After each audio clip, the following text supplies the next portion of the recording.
What if I told you that the most powerful people in history never demanded respect? They made others desperately afraid of losing it. Niccolò Machiavelli discovered a psychological principle so potent that it's been shaping human behavior for over 500 years. You've probably experienced this. You're constantly chasing people for follow-through. Your requests get ignored. Your boundaries get crossed.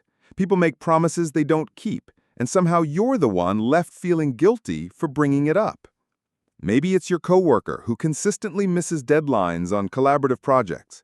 Your friend who always cancels plans last minute. Your family members who take your time and energy for granted. You find yourself repeating the same conversations over and over, wondering why people don't seem to value what you bring to their lives. The frustrating truth? You've been approaching influence completely backwards. You think the solution is to be nicer, more accommodating, more understanding, but that's exactly what's keeping you powerless. The Machiavellian insight. In The Prince, Machiavelli wrote something that most people completely misunderstand. It is better to be feared than loved, if you cannot be both.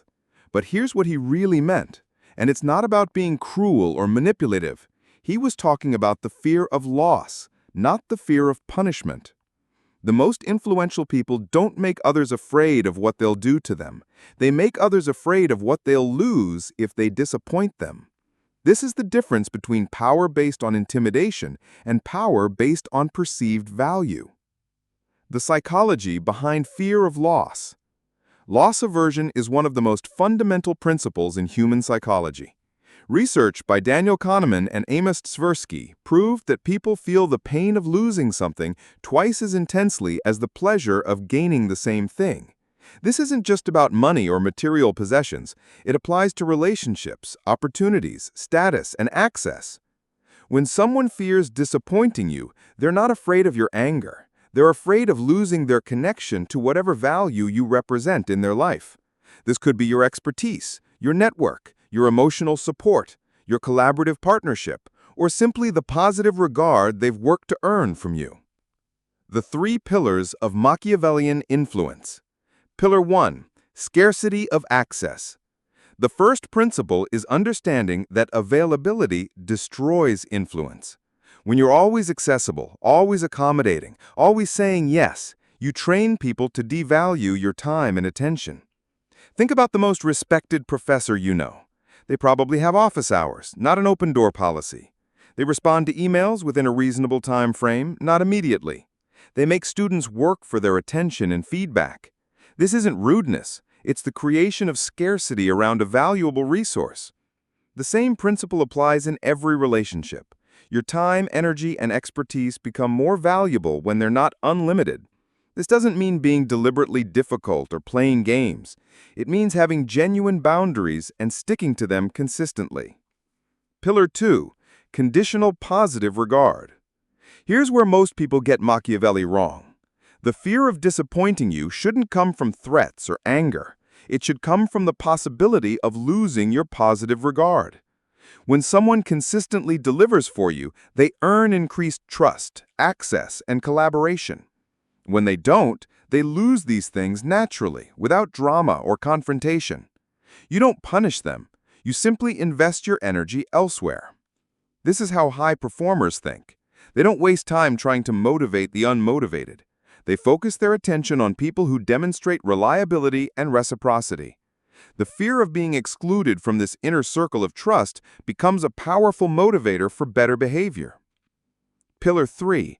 The demonstration of consequence. The most powerful aspect of Machiavellian influence is that people see real consequences play out. Not arbitrary punishments, but natural results of choices. When someone repeatedly fails to follow through, they gradually lose opportunities to work with you on important projects. When someone consistently delivers, they get access to bigger opportunities, more interesting challenges, and deeper trust. These consequences don't require you to be mean or manipulative. They're just the natural result of how value creators operate. Practical implementation. In professional settings, instead of chasing people for deliverables, set clear expectations up front and then redirect your energy based on follow-through. If someone consistently misses deadlines, they naturally get assigned less critical work. If someone consistently delivers, they get more interesting projects and greater autonomy. The key is consistency without emotion. You're not angry at the underperformer. You're simply operating efficiently. Your time and trust become resources that must be earned through demonstrated reliability. In personal relationships, this principle transforms friendships and family dynamics. Instead of repeatedly asking for the same considerate behaviors, you adjust your investment in the relationship based on reciprocity. If someone consistently cancels plans, you stop making plans that depend on them. If someone consistently shows up and adds value to your life, you prioritize them when making decisions about how to spend your time and energy. The subtlety factor.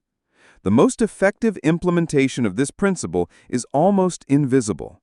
People gradually realize that disappointing you has real consequences, not because you're punishing them, but because you're optimizing your own life around people who demonstrate reliability and reciprocity.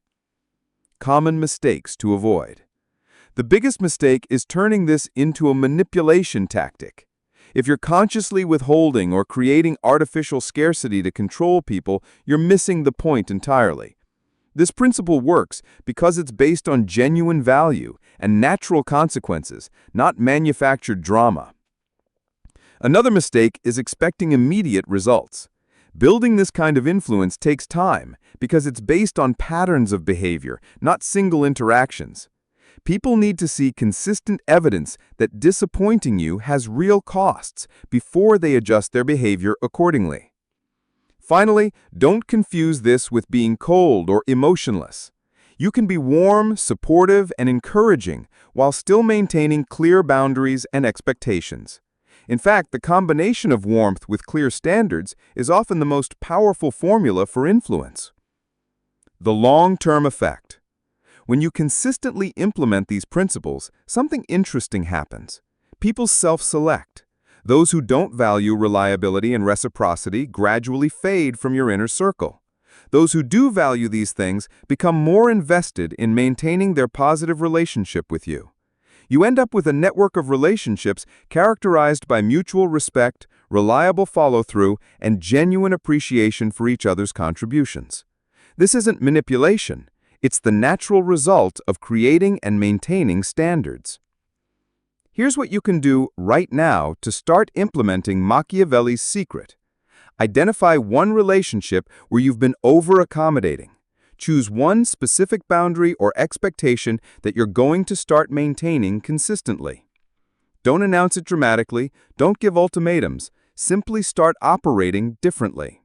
When that person fails to meet the standard, redirect your energy elsewhere without anger or explanation. When they do meet the standard, acknowledge it positively. Remember, you're not trying to control their behavior. You're optimizing your own life around people who demonstrate reliability and reciprocity. The fear of disappointing you develops naturally when people realize that failing to follow through means losing access to whatever value you bring to their life. The most powerful people in history understood this principle intuitively. Now you do too. The question is, what are you going to do with this knowledge?